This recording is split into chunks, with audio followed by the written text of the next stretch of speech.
सैयदना हुसैन इब्ने अली रजी अल्लाह ताला अन्हु जो जन्नत के जवानों के सरदार हैं, आपसे मोहब्बत का दावा उस वक्त मकबूल होगा जब आप सैयदना हुसैन की सीरत को फॉलो करेंगे। रोना पीटना मातम करना ये सैयदना हुसैन और अहले बैत की सीरत नहीं है। सब्र करना, जालिम के सामने डट जाना, जान के खौफ से अपनी पॉलिसियों से पीछे ना हटना, ये सैयदना हुसैन इब्ने अली रजी अल्लाह अन्हु की सीरत है जो आज हमें कहीं भी नजर नहीं आती। तो हमने भाई देखना है सहाबा का तर्ज अमल क्या था। आप बताओ, सहाबा को सैयदना हुसैन से मोहब्बत थी या नहीं थी? क्या गम का पहाड़ टूटा होगा जब इत्तला मिली होगी कि सैयदना हुसैन इब्ने अली और आपके असहाब और अहले बैत को सबको करबला में शहीद कर दिया गया है। क्या क़यामत गुजरी होगी। कोफा से एक शख्स आया ना, अब्दुल्ला बिन उमर से पूछने लगा जू मारने पर दम का मसला। उन्होंने फरमाया तुमने पैगंबर के नवासे को कत्ल कर दिया और मसला ये पूछ रहे हो कि जू मारने पर दम आएगा कि नहीं आएगा। एक तरफ तुमने पैगंबर के नवासे को कत्ल कर दिया करबला में, और अब हमसे आके मसला पूछते हो जू मारना जायज है या नहीं है। सहाबा के यहाँ ये गम कम गम नहीं था। देखो, हजरत मुआविया रजी अल्लाह ताला अन्हु के हाथ पे भी हजरत हुसैन ने बैत नहीं की, लेकिन बगावत भी नहीं की। क्यों? बगावत से फितने का अंदेशा था। हजरत हसन जो हजरत हुसैन के बड़े भाई थे, उन्होंने सैयदना मुआविया रजी अल्लाह ताला अन्हु के हाथ पे बैत की और इस इख्तलाफ को हमेशा के लिए अपनी कोशिश के मुताबिक हमेशा के लिए खत्म कर दिया। खत्म हुआ नहीं हुआ एक अलग बहस है, लेकिन हजरत हसन का मकसद क्या था कि मुसलमानों की दो जमातों को मैं आपस में लड़ता हुआ नहीं देख सकता। लोगों ने कहा आप खिलाफत के हकदार हैं, आपने फरमाया मैं दस्तबरदार होता हूं सैयदना मुआविया के हक में। हजरत हसन बैत हो गए हजरत मुआविया से और ये इख्तलाफ को क्या कर दिया? खत्म। हजरत हुसैन बैत नहीं हुए, लेकिन हजरत हुसैन ने बगावत भी नहीं की। हर एक की अपनी राय थी, हजरत हसन की अपनी राय थी। उनका ख्याल था कि बैत होना मुसलमानों के लिए ज्यादा मुफीद है, एक पावरफुल हुकूमत होगी, एक ताकतवर रियासत होगी, वरना लड़ते रहेंगे आपस में। हजरत हुसैन का मौक़िफ़ ये था कि मैं बगावत तो नहीं करूंगा लेकिन बैत भी नहीं होऊंगा, क्योंकि अगर बैत हो गया तो इससे जो खुलफाए राशिदीन के दौर में जो खलीफा की सिलेक्शन का तरीका था वो तरीका खत्म हो जाएगा। तो मैं अगर उस तरीके को नहीं ला सकता तो उसके खिलाफ को प्रमोट भी ना करूं मैं। ये भी एक राय थी। मैं समझा पा रहा हूं अपनी बात? भाई राय का इख्तलाफ होता है ना।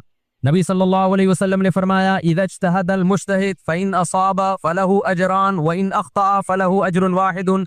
जब कोई मुज्तहिद अल्लाह की रिजा को सामने रख के इज्तिहाद करता है, सही और गलत का फैसला करने बैठता है, राय यानी उसका मकसद अल्लाह की रिजा हो, तो अगर वो दुरुस्त नतीजे पे पहुंचे तो 2 सवाब, गलत नतीजे पे पहुंचे तो भी 1 नेकी उसको मिलती है, इसलिए कि उसके बस में जो खैर ख्वाही का के लिए जो था वो उसने कर दिया। राय का इख्तलाफ होता है।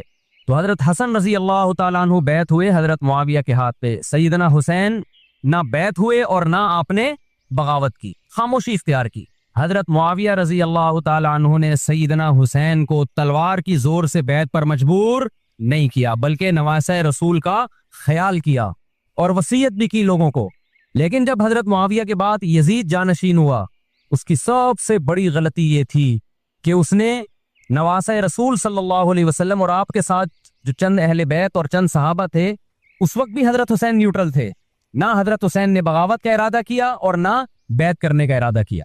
यजीद इब्ने मुआविया को चाहिए था कि सैयदना हुसैन रजी अल्लाह अन्हु को अपने हाल पे छोड़ देता, अपने वालिद की तरह। हजरत हुसैन रजी अल्लाह ताला अन्हु को जब कूफा से खुतूत आए, ये मैं वजाहत इसलिए कर रहा हूँ कि हजरत हुसैन बगावत के लिए नहीं निकले थे, इस मुसलमान हाकिम के खिलाफ बगावत के लिए नहीं निकले थे, क्योंकि रसूलुल्लाह सल्लल्लाहु अलैहि वसल्लम की बहुत सारी सही हदीस है इस बारे में कि जो बागी है, जो रियासत के खिलाफ बगावत करता है, उसको नबी सल्लल्लाहु अलैहि वसल्लम ने इस अमल को पसंद नहीं किया। तो हजरत हुसैन रजी अल्लाह ताला अन्हु को कूफा से खुतूत आए कि यहाँ सारे के सारे लोग आपके हाथ पे बैत करने के लिए तैयार हैं। जाहिर जब किसी इलाके के लोग और दारुल खिलाफा हो और सब बैत होने के लिए तैयार हों, तो फिर आपका जाना ये बगावत का अमल नहीं कहलाता। हजरत हुसैन रजी अल्लाह ताला अन्हु अहले बैत के साथ निकले। करबला में जब पहुंचे, मशहूर वाक़या आप 20 दफ़ा सुन चुके हैं, वहां जाके आपको इत्तला हुई कि वो खबर गलत थी और उबैदुल्लाह बिन ज़ियाद ने एक पूरा लश्कर भेजा सैयदना हुसैन रजी अल्लाह ताला अन्हु को मजबूर करने के लिए कि मेरे हाथ पे आप जबरदस्ती बैत हो जाएं। हजरत हुसैन रजी अल्लाह ताला ने मुतालबे रखे कि या तो मुझे वापस जाने दिया जाए और अगर बैत करना ही है तो मैं दिमिश्क में अमीर के हाथ पे जाके बैत करूंगा। तो बहुत माकूल मुतालबे थे ये। मेरा मकसद अभी करबला का वाक़या बयान करना नहीं है, इस पे बहुत कुछ कहा जा चुका है, खुद मेरा भी बयान इस पे तफसील से हो चुका है। इसके बाद भी सैयदना हुसैन रजी अल्लाह ताला अन्हु को मजबूर करना कि उबैदुल्लाह बिन ज़ियाद जो बदबख्त इंसान जो कातिल था अहले बैत का, उसी के हाथ पे लाजमी बैत हो, जबकि वो अमीर भी नहीं है, वो गवर्नर है एक इलाके का। तो नवासे रसूल का ख्याल ना करना ये बदतरीन जुल्म था जो उस वक्त हुकूमत से हुआ है। हजरत हुसैन रजी अल्लाह ताला अन्हु, देखो नबी सल्लल्लाहु, आज हम देखते हैं कि जो बड़ा आदमी होता है ना, उसकी कुर्बानियां होती हैं, उसकी बड़ी बड़ी कुर्बानियां होती हैं। छोटे अपने बड़ों की कुर्बानियों को कैश कराते हैं। आपने देखा होगा फलां ने बड़ी कुर्बानियां दी और बच्चे मौज कर रहे हैं, देखा ना आपने। लेकिन अल्लाह ताला ने रसूलुल्लाह सल्लल्लाहु अलैहि वसल्लम के नसब को इससे महफूज किया। हमारे नबी के दो बेटे हसन हुसैन, आपकी नस्ल हजरत फातिमा से चली है, दोनों शहीद हुए हैं। इसमें बहुत बड़ी हिकमत थी कि पैगंबर सल्लल्लाहु अलैहि वसल्लम ने सबसे पहले तरबियत अपने घर वालों की है। आज लोग बाहर फंटर बने हुए होते हैं, तबलीगें कर रहे होते हैं, अपने घर की उनको परवाह नहीं होती। नबी सल्लल्लाहु अलैहि वसल्लम ने सबसे पहले जो तरबियत की है, किसकी की है? हजरत हसन और हुसैन की है।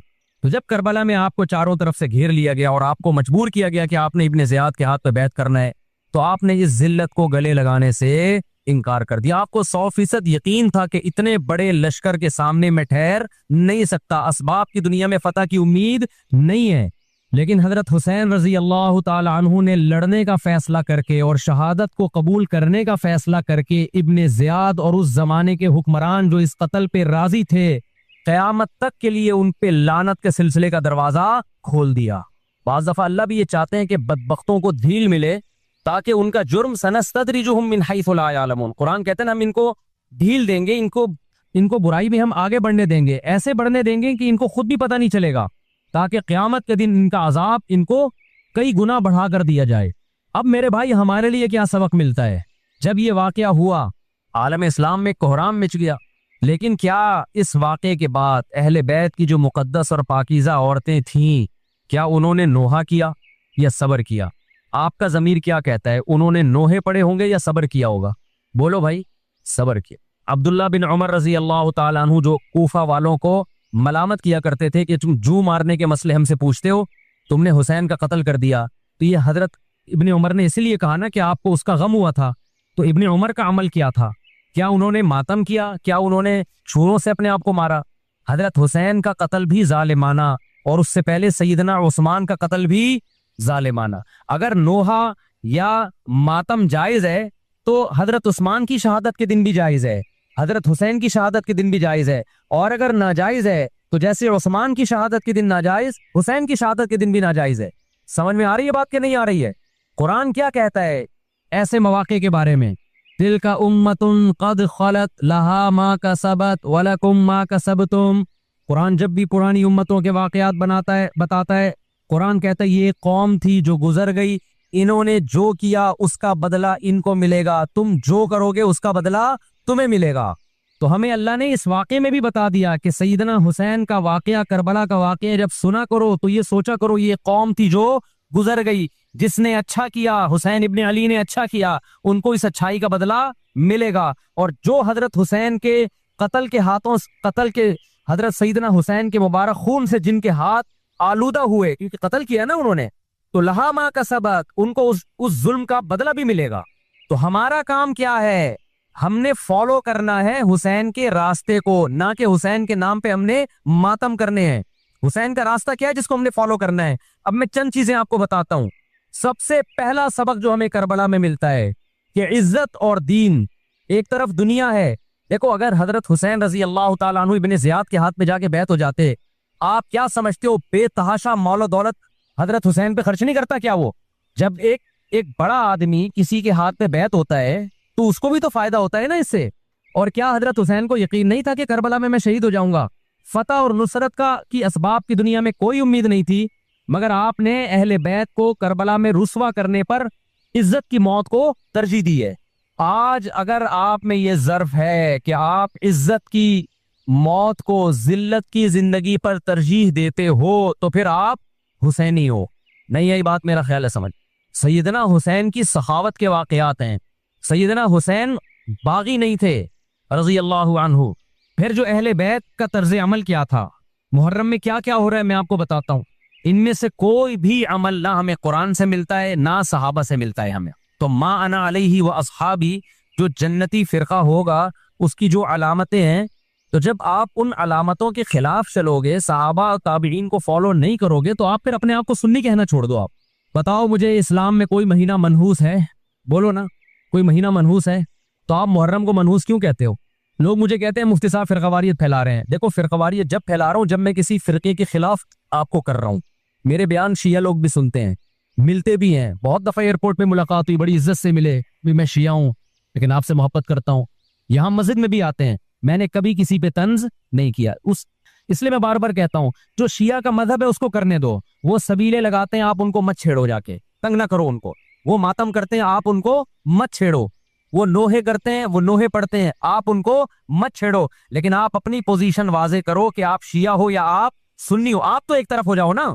मुहर्रम में अगर आप मर्सिये लगा के घूम रहे हो गाड़ियों में, इट मींस आप सुन्नी नहीं हो। आप नबी सल्लल्लाहु अलैहि वसल्लम की हदीस है हमारे पास, हम अहले सुन्नत वल जमात हैं, हम सुन्नत को फॉलो करते हैं। तो सुन्नत क्या कहती है? मैयतों पे गरेबान चाक करना, मैयतों पे चीखो पुकार करके रोना। आपने फरमाया लईसा मिन्ना, वो हम में से नहीं है। और इस अमल पे आप सल्लल्लाहु अलैहि वसल्लम ने लानत फरमाई है। लोग कहते हैं हुसैन की याद में रोना नबी की सुन्नत है। नबी सल्लल्लाहु अलैहि वसल्लम को जब जिब्रील ने बताया कि हुसैन शहीद होंगे, आप रोए, इसलिए कि उस वक्त आपको ये खबर मिली थी। लेकिन क्या हर मुहर्रम में आपने रोने का प्रोग्राम किया है या सहाबा को बैठ के बकायदा रुलाया है आपने? क्या हो गया भाई? आपको भी जब करबला का वाकया की खबर मिली, आपकी आंखों में आंसू आ जाए, ये नेचुरल है, ये हुसैन से मोहब्बत की अलामत। लेकिन हर मुहर्रम में बकायदा बिठा के रोने का प्रोग्राम करना, ये हुसैन से मोहब्बत की अलामत नहीं है, बल्कि शरीयत में नाजायज है ये गमों को बढ़ाना। ये कहां से जायज हो गया? हजरत उस्मान भी तो शहीद हुए थे, नबी सल्लल्लाहु अलैहि वसल्लम के दामाद थे। उनकी याद में आप रोने को सुन्नत क्यों नहीं कहते? हमारी नजर में हुसैन का कत्ल भी बहुत बड़ा जुल्म और सैयदना उस्मान का कत्ल भी बहुत बड़ा जुल्म था। दोनों मजलूम थे, दोनों मजलूम शहीद थे। हमें दोनों की शहादत पे गम है, लेकिन हम उस गम को मनाते नहीं है। इस्लाम में गम मनाना सुन्नत नहीं है। देखो, जाफर तैयार रजी अल्लाह अन्हु, नबी के चचाजाद भाई, अहले बैत, जब आप सल्लल्लाहु अलैहि वसल्लम ने उनको लड़ाई के लिए मैदान जंग में भेजा, रूमियों से लड़ाई थी। हजरत जाफर तैयार की 4 बीवियां थी। जब नबी सल्लल्लाहु अलैहि वसल्लम मस्जिद नबी में बैठे, आपको फरिश्तों ने इत्तला दी कि जाफर तैयार शहीद हो गए। आप सल्लल्लाहु अलैहि वसल्लम की आंखों से आंसू, ये आंसू उस वक्त निकले जब ऐन शहादत की इत्तला मिली है। उस वक्त आंसुओं का निकलना मोहब्बत की अलामत है। आपने साहबी रसूल को भेजा कि जाओ आपकी जौजात को, बीवियों को जाके खबर दो कि जाफर तैयार शहीद हो गए। क्या कुर्बानी थी साहबा की, आप देखो, ऐसे जवान थे जाफर तैयार, खूबसूरत जवान। गज़वा बदर में जब मुशरिकीन मक्का ने ये नारा लगाया कि हल में मुबारिज, 3 सरदार आए, उन्होंने कहा पहले तुम्हारे अंदर से 3 बहादुर आए, हमसे लड़ें। देखो, अरबों में ये होता था कि जब जंग के लिए 2 फौजें आमने सामने खड़ी होती थी, तो पहले दोनों तरफ के बहादुर तरीन लोगों की लड़ाइयां होती थी कि जब तक दोनों में से एक कत्ल नहीं होगा, लड़ाई शुरू नहीं होगी। तो आपको पता है कि इसमें बहादुर तरीन लोग निकलेंगे ना, जो लड़ना जानते हो। मुशरिकीन मक्का की तरफ से 3 या 4 बड़े बड़े सरदार आए लड़ाई से पहले, बदर में लड़ाई से पहले। उन्होंने नारा लगाया, हल में मुबारिस, कोई है तुम में जो पहले हमसे लड़े। यानी इधर से हम 3 हैं, तो उधर से भी कितने चाहिए? 3 बंदे। इधर से अंसार सहाबा आए। मुशरिकीन मक्का ने कहा लईसू बी अकफाइना, ये हमारे जोड़ के नहीं है, कुरैशी हाशमी चाहिए, हमें हमारे नस्ब के लोग होने चाहिए। तो इधर से नबी सल्लल्लाहु अलैहि वसल्लम ने हजरत अली को भेजा और हजरत जाफर तैयार को भेजा। जिन सहाबा को भेजा, इनमें हजरत जाफर तैयार भी थे। हजरत जाफर तैयार रजी अल्लाह ताला अन्हु और सैयदना अली मुकाबले में गालिब आ गए। खूबसूरत सहाबी, नजाशी के सामने आपने तकरीर की है, हिजरत की है ना जब हबशा की तरफ, तो नजाशी ने पूछा जाफर तैयार से कि तुम्हारे पैगंबर जो कलाम लेकर आए हैं वो सुनाओ। हजरत जाफर तैयार रजी अल्लाह ताला अन्हु ने सूरे मरियम पढ़ना शुरू कर दी। काफ हा या आइन सौत, ज़िक्र रहमति रब्बिका अब्दहु ज़करिया इज़ नादा रब्बहु निदाअन खफिया क़ाल रब्बी इन्नी वहनल अज़्मु मिन्नी वश्तअल अर्रासु शैबा वलम अकुम बिदुआइका रब्बी शक़िया व इन्नी खिफ्तुल मवालिय मिन वराई व कानत इम्राअती आक़िरन फ़हबली मिन लदुनका वलिया। ऐसी हजरत मरियम और ईसा इब्ने मरियम की सीरत को सूरह मरियम में बयान किया हजरत जाफर तैयार ने कि नजाशी रोते रोते, उसकी दाढ़ी तर, और जितने पादरी बैठे थे सब की दाढ़ियां तर हो गई रोते रोते। तो ये तकरीर जो नजाशी के इस्लाम का सबब बने, बादशाह को मुसलमान करने वाले कौन थे? हजरत जाफर तैयार। और आपके छोटे छोटे बच्चे, 4 जवान बीवियां हों, छोटे छोटे बच्चे हों, और ऐसे में मैदान जंग में लड़ते हुए शहीद हो जाएं, तो पैगंबर और सहाबा पे क्या क़यामत टूटी होगी। लेकिन हमारे नबी सल्लल्लाहु अलैहि वसल्लम की आंखों से क्या थे, सिर्फ आंसू मोती की तरह टपक रहे थे। और आप साहबा को इत्तला दे रहे थे कि जाफर तैयार शहीद हो गए और जाओ इनके घर वालों को बता के आ जाओ। कितनी बड़ी कुर्बानी है या नहीं है? जब खबर देने वाला आपकी अजवाज को बता के आया कि जाफर तैयार शहीद हो गए, तो आपके घरों से खवातीन के रोने की आवाजें आई। आप सल्लल्लाहु अलैहि वसल्लम ने फरमाया, इनसे बोलो कि अपनी आवाज को पस्त करो। फिर चीखो पुकार की आवाज आई, तो आपने फरमाया कि अगर दोबारा चीखो पुकार की आवाज आए तो इनके मुंह पे खाक फेंक दो। वो शहीद की बेवा थीं, और शहीद भी कितने मुकद्दस, उनको भी नबी सल्लल्लाहु अलैहि वसल्लम ने नोहा करने की इजाजत नहीं दी। उस दिन जिस दिन गम पहुंचा है, उस दिन भी चीखो पुकार की इजाजत नहीं दी है। तो आप बताओ अगले साल उस तारीख को चीखो पुकार की कैसे इजाजत मिल जाती? नहीं आई मेरा ख्याल है बात समझ में। जब गम पहुंचा है उस वक्त चीखने चिल्लाने की इजाजत नहीं है। छोटे छोटे यतीम बच्चे, हजरत जाफर तैयार के छोटे छोटे यतीम बच्चे, कितना गम होता है जब छोटे छोटे बच्चे, उनका बाप दुनिया से चला जाए, कितना तरस आता है उनके ऊपर। तो हमारे नबी को भी उन यतीम बच्चों पे भी तरसाया, उन बेवाओं पे भी तरसाया। लेकिन ना नबी सल्लल्लाहु अलैहि वसल्लम चीखो पुकार करके खुद रोए, और ना आपने उनकी अजवाज को रोने की इजाजत दी है। समझ में नहीं आ रही मेरा ख्याल है बात। मेरा मकसद शियों पे तंज करना नहीं है, उनका जो मजहब है उनको उस पे चलने दो। मेरा मकसद है आप अपनी पोजीशन वाजे करो कि आप इधर हो या उधर हो।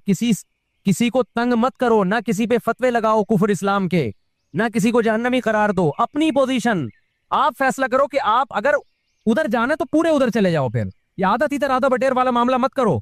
वो उनका मजहब है भाई, उनके उलमा उनको बताते हैं कि मुहर्रम में काले कपड़े पहनने, मुहर्रम में मातम करना है, मुहर्रम में को मनहूस समझना है, उसमें शादी ब्याह नहीं करना। उनके उलमा उनको बताते हैं, उनको चलने दो इस पर। दुनिया में बहुत से फिरके हैं, बहुत से मजहब हैं।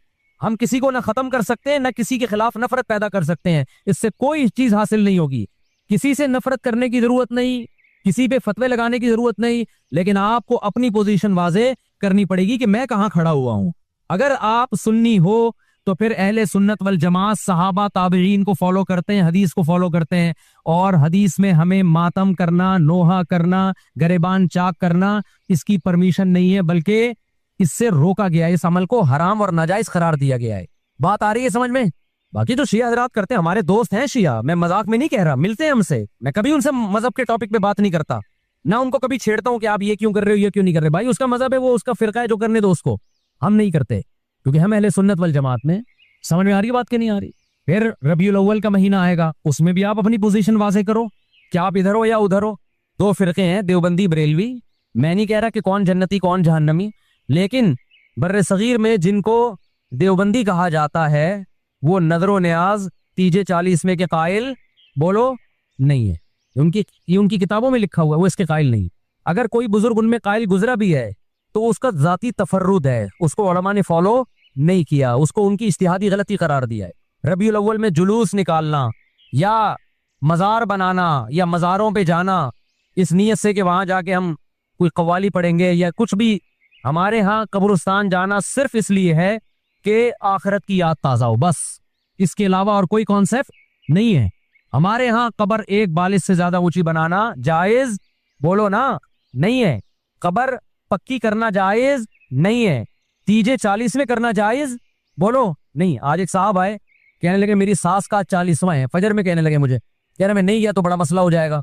मैंने कहा भाई एक फैसला करो, ग्रीन चैनल या व्हाइट चैनल, एक तरफ हो जाओ भाई, क्योंकि व्हाइट चैनल में ये जायज नहीं है, न 40वां है न तीजा है।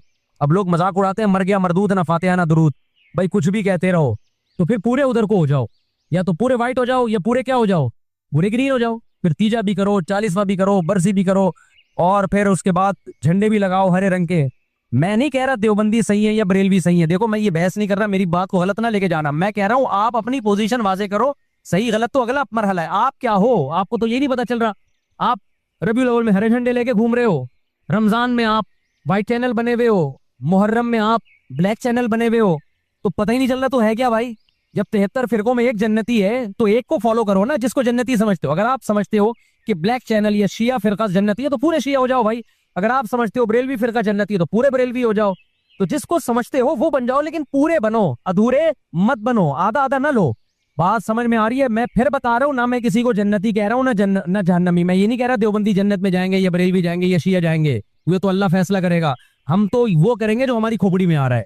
हमारी खोपड़ी में ये आ रहा है कि जिसको भी करो तो एक को करो पूरा, ताकि एक तरफ हो जाओ। आधे तीतर आधे बटेर मत बनो आप, और दूसरे को छेड़ो भी नहीं, छेड़ने की भी जरूरत नहीं है। कोई जो कर रहा है हो गया भाई, उसका मजहब है।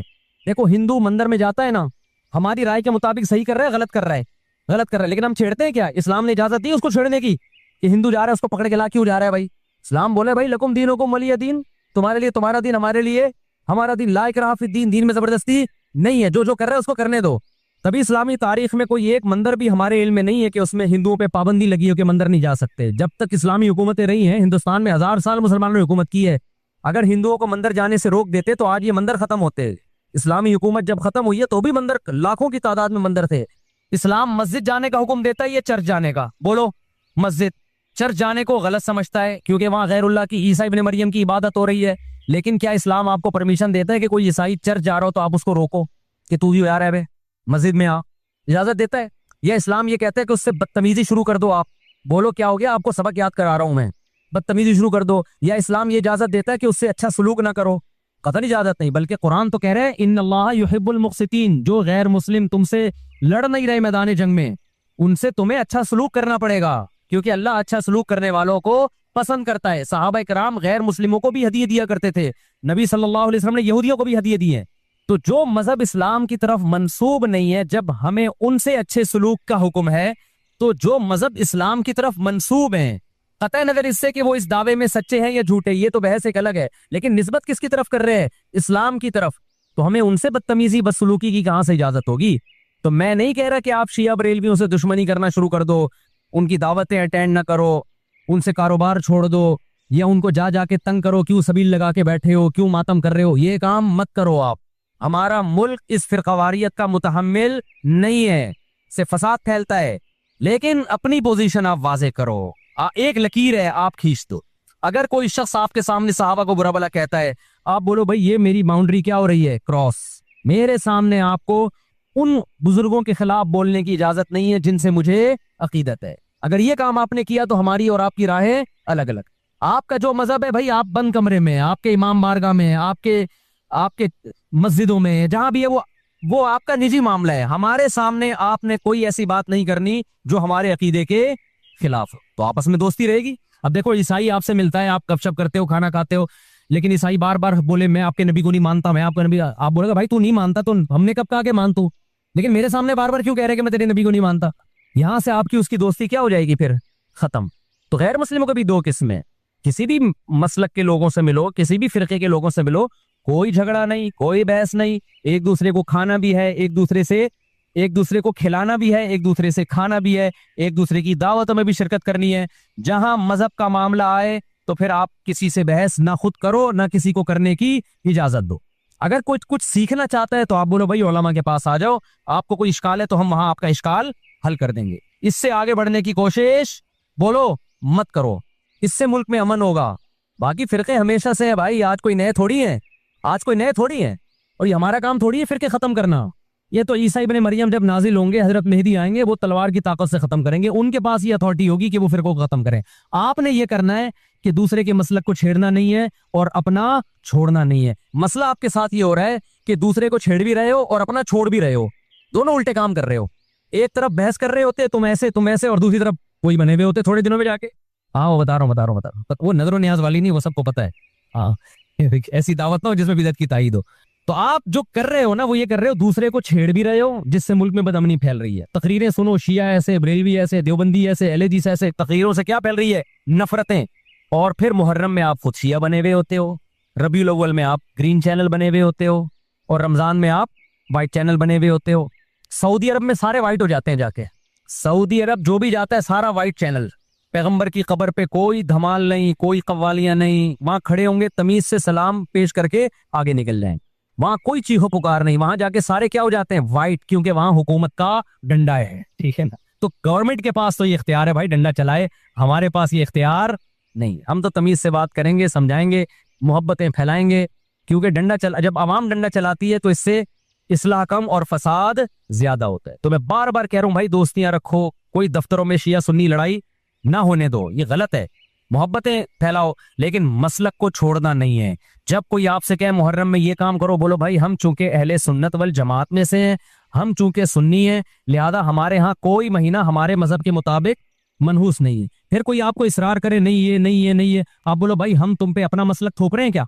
तुम जुलूस निकालते हो, तुम मातम करते हो, हम तो नहीं तुम्हें रोकते आके, बल्कि गवर्नमेंट तुम्हें तहफुज देती है, सिक्योरिटी देती है गवर्नमेंट तुम्हें।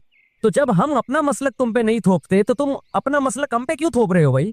तो हम मुहर्रम में भी शादी करेंगे, रबीउल अव्वल में भी करेंगे, सफर में भी करेंगे, रमजान में भी करेंगे। हमने तो 4 करनी है, हम महीनों के हिसाब से शुरू कर दें तो फिर हमारे तो बड़े मसले हो जाएंगे भाई। समझ में आ रही बात कि नहीं आ रही? हजरत जाफर तैयार अहले बैत में से थे, कितनी ज़ौजात थी? 4 थी। हजरत अली की कितनी थी एक वक्त में? हजरत फातिमा के दुनिया से जाने के बाद 4 थी। ये भी है सुन्नत में, निकाह को फरोग दो, ये अहले बैत का तरीका है ताकि सोसाइटी में जिना कम हो, बेवा तलाक याफ्ता औरतों को ठिकाना मिले। खैर, तो अब मैं बात समेट के खत्म कर रहा हूं। लोग कहते हैं मुहर्रम में हम निकाह क्यों करें भाई? फर्ज वाजिब तो नहीं है ना, चलो हराम नहीं है लेकिन फर्ज भी तो नहीं है ना। लोग ये भी कहते हैं, देखो जब कुरान ने किसी चीज को हलाल करार दिया हो ना, तो कुरान इसको पसंद नहीं करता कि आप अमलन उसको हराम कर दो। देखो मुशरिकीन मक्का क्या करते थे, बुतों के नाम पे जानवर छोड़ते थे, फिर उनका गोश्त नहीं खाते थे। अल्लाह ने फरमाया कि तुमने एक खुदा की हलाल करदा चीज को कैसे हराम कर दिया तुमने? नबी सल्लल्लाहु अलैहि वसल्लम ने कसम उठाई, मैं शहद नहीं खाऊंगा। आपने फरमाया लिमा तुहर्रिमु मा अहल्लल्लाहु लक, ए नबी जो चीज अल्लाह ने आपके लिए हलाल कर दी आप कैसे अपने ऊपर हराम कर रहे हैं? इससे पता चलता है कि अगर आप मुहर्रम में निकाह करना चाहते हैं लेकिन आप ये सोच के डिले कर देते हैं कि भाई इस महीने में लोग निकाह को बुरा समझते हैं, तो ये डिले करना आपके लिए नाजायज होगा। क्योंकि लिमा तुहर्रिमु मा अहल्लल्लाहु लका, अल्लाह ने जिस चीज को तुम्हारे लिए हलाल किया तुमने किस दलील की बेस के पर अपने ऊपर पाबंदी लगाई है उस पर? एक तो है ना किसी को शादी का ख्याल ही सफर में आ रहा है, रबीउल अव्वल में आ रहा है, वो तो एक अलग बात है, लेकिन उसका निकाह मुहर्रम में होना था, सिर्फ मुहर्रम की वजह से वो डिले कर रहा है कि जी मैं रबीउल अव्वल में लेके जाऊंगा। ये डिले करना कुरान और सुन्नत पे ज्यादती है या नहीं है? ये अल्लाह के हलाल को अमलन हराम करना है या नहीं है? नहीं है बात समझ में? फिर अगर कोई शिया आपसे कहता है कि भाई आप हमें छेड़ने के लिए काम कर रहे हो, आप बोलो नहीं भाई हम आपको छेड़ने के लिए नहीं कर रहे, आपका मसलक है, आप उस पर अमल करें, हमें उस पर कोई एतराज नहीं है। लेकिन हम किसके पर अमल करेंगे? हम अहले सुन्नत वल जमात है। कितने सहाबा हैं, खुद नबी की निकाह मुहर्रम में हुआ है। और वैसे भी हमारे यहाँ शहादत एक मनहूस अमल नहीं है, शहादत एक मुबारक अमल है। 10 मुहर्रम पहले से फजीलत वाला दिन था, मुहर्रम पहले से फजीलत वाला महीना था। हुसैन इब्ने अली की शहादत से इस महीने के तकद्दुस को 4 चांद लग गए हैं और मुकद्दस हो गया ये महीना। ये कैसी बात है जो शहादत का दिन हो हम उसको मनहूस करार दे दें? भाई हमारा ये जिगरा नहीं है। समझते हो कि नहीं समझते हो? तो इसलिए मुहर्रम में अगर किसी ने निकाह करना है उसको डिले मत करो मेरे भाई। लोग कहते हैं फर्ज तो नहीं है ना, आप अगर उसके नहूसत मनहूस होने की वजह से डिले कर रहे हो तो फिर आप पे फर्ज होगा करना। क्यों? इस आयत की रोशनी में लिमा तुहर्रिमु मा अहल्लल्लाहु लका, है नबी जिस चीज को अल्लाह ने हलाल करार दिया आप किस दलील की बेस पे उसको अपने ऊपर हराम करते हैं? समझते हो कि नहीं समझते? तो इसी तरह ये जो बाकी काम मुहर्रम में हो रहे हैं, मरसिये सुन रहे हैं लोग, नोहे सुन रहे हैं, रक्शे वालों ने भी लगाए हुए हैं, तो भाई शिया हजरात का मसला कि उनको करने दो, आप ये अमल मत करो। अगर आप सुन्नी हो तो फिर अहले सुन्नत वल जमात के यहाँ मैयतों पे रोने के मरसिये ये जायज नहीं है, क्योंकि इससे गम बढ़ता है। हमारे नबी ने जाफर तैयार रजी अल्लाह अन्हा की जौजा को, जिनका हकीकी गम था उस वक्त, उनको नहीं रोने दिया, तो हमें कैसे आप सल्लल्लाहु अलैहि वसल्लम चीखो पुकार की इजाजत देंगे? इसी तरह मुहर्रम में सबीले लगाना, इसकी भी कोई दलील नहीं है। सैयदना हुसैन इब्ने अली तो प्यास और जुल्म से शहीद हुए। वो एक तरफ आप कहते हैं वो प्यासे थे, उनको पानी नहीं मिला, दूसरी तरफ आप उस दिन में लोगों को पानी पिला रहे हैं, तो इसकी लॉजिक भी नहीं बनती कोई। इस्लाम ने 10 मुहर्रम को रोजे का दिन करार दिया, रोजा और सबील जमा नहीं हो सकते। समझते हो कि नहीं समझते? आप कह सकते हैं किसी को पानी पिलाने पर कौन पाबंदी लगा सकता है? पानी पिलाओ भाई पूरे साल, स्पेसिफिक इन दिनों में क्यों पिला रहे हैं आप? तो जो शिया हजरात है उनका मसलक है, उनको करने दें। मैं बार बार इसलिए कह रहा हूँ ऐसा ना छेड़छाड़ शुरू कर दे जाके। पहले ही मुल्क में लड़ाइयां बहुत हो रही हैं, दोबारा एक नई जाके पता यहाँ में सबील लगी हुई है, जाके उनको छेड़ना शुरू कर दो। सबील क्यों लगा? छेड़ने की इजाजत नहीं है किसी को। आप ना लगाए ना पिए, बोले भाई हमारे लिए मुहर्रम ऐसा है जैसे सिर्फ दूसरे महीने होते हैं, 4 महीने मोहतरम है, मुहर्रम, रजब, ज़िक़ादा,